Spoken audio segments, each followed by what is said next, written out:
Hello, I'm sitting here with Meryl Ranzer. How are you doing today? I'm good. How are you? Very good. Can you tell me about your history with feminism? Yes, I sure can. I'm a child of the 60s and 70s, and as we all know, that was a really turbulent time in our history. And being born into that time, I couldn't help but know what was going on. Although I grew up in a very white suburb out on Long Island, very conservative. That never fit for me. And I wanted to be part of more, but it wasn't like the easiest thing to do. So I found my places in school, and it might not have been the word feminism, but it was the word activism. And as a woman, I could say activism equaled feminism. Even at such a young age. So, for instance, when we had to say the Pledge of Allegiance in school, I would never say under God, because to me, I could not fathom how this separation of church and state had any meaning if I said under God when I said the Pledge of Allegiance. And there was even a period, I believe, where I just wouldn't even say the Pledge of Allegiance because I was feeling nationalism was dangerous. And then there was a time when I believe I was in around sixth grade where I gathered my cohorts in school, and I staged a march because they would make us go out in the schoolyard at recess, and it was like sub-zero and we were freezing and everyone was complaining, but no one was doing anything about it. So I knew I had to do something. So I gathered my friends, got our rulers and paper, and we protested. We made our signs and we protested, and we did win. So we did get to be warm. I mean, recess inside wasn't so terrible, for part of the winter. And I think that was always the fuel that was inside of me. I saw injustice for people that were not, part of white Christian America. And I was Jewish. I'm not religious. I never was. But I felt like that outsider always because of that. And I think that always spurred on my need to be an activist.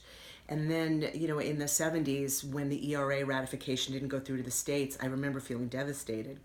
And I also remember wanting to burn my bra before I could even wear a bra because I just couldn't stand the constraints of what society was having women do. So that was the beginnings. And then, I was an artist from the beginning, so I was always using that part of me to express how I felt. But then later went to School of Visual Arts, and then in the 90s I started painting vulvas, and that's a long story. But what happened was I realized, like many of us, how boxed in women were about the way they were supposed to look. I mean, if you remember those power suits in the 80s and women trying to be men in the workforce and not really allowing their own beauty to shine through and owning it and loving their bodies. So painting vulvas, like literally doing vulva portraits of women, what I was able to do was give them an opportunity to really see their beauty the way that it was intended to be seen. The place of creation is magnificent, and that was really empowering for a lot of women. And for me to witness this, especially at a time where today with social media, everybody's talking about everything. But trust me, in that time, telling people you were a vulva artist definitely caused a stir in the room, and it was, and I can't say I didn't enjoy that because what it gave me was an opportunity to have another kind of conversation with people. So I used it to my benefit. And what does intersectional feminism mean to you? Okay, so intersectional feminism is really is new to me. I have to say, in the last year, I started hearing about it, and what it did was kind of rock my world and turn me upside down because I realized in paying attention, kind of even stepping back a little and paying attention to what's been going on with the criminal justice system and the way it treats people of color, and watching the Black Lives Matter campaign and seeing all these young black men and women being treated as if they're not human.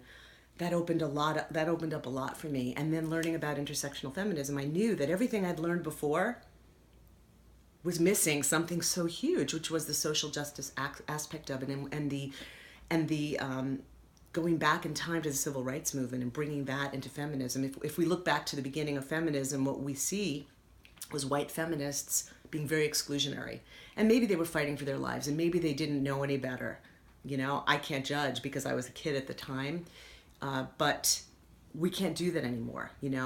women of color led marches and movements that some of us could never imagine being of privilege, putting their bodies on the line in ways that so many of us, even if we step out and get arrested at a march, we'll be treated very differently.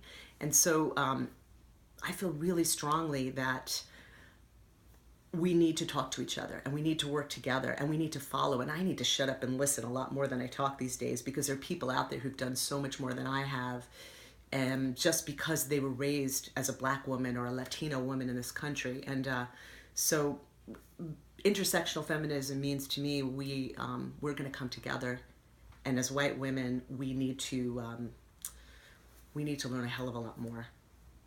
And I just want to say one other thing. It's also not our duty. It is our duty to teach each other, and my goal, and part of why I would like to be part of this Women's Media Center program, is because I know I got to get out there and talk to other white women, because they don't know. It's so, 53% of them voted for you know who, and they don't know. And you can't come from a place of power when you know nothing, and you don't even know what you don't know. So now that my eyes have been opened, and now that I'm studying and talking to people and working with women of color and being part of that movement, my goal is to talk to more white women and open their eyes. Thank you. Thank you.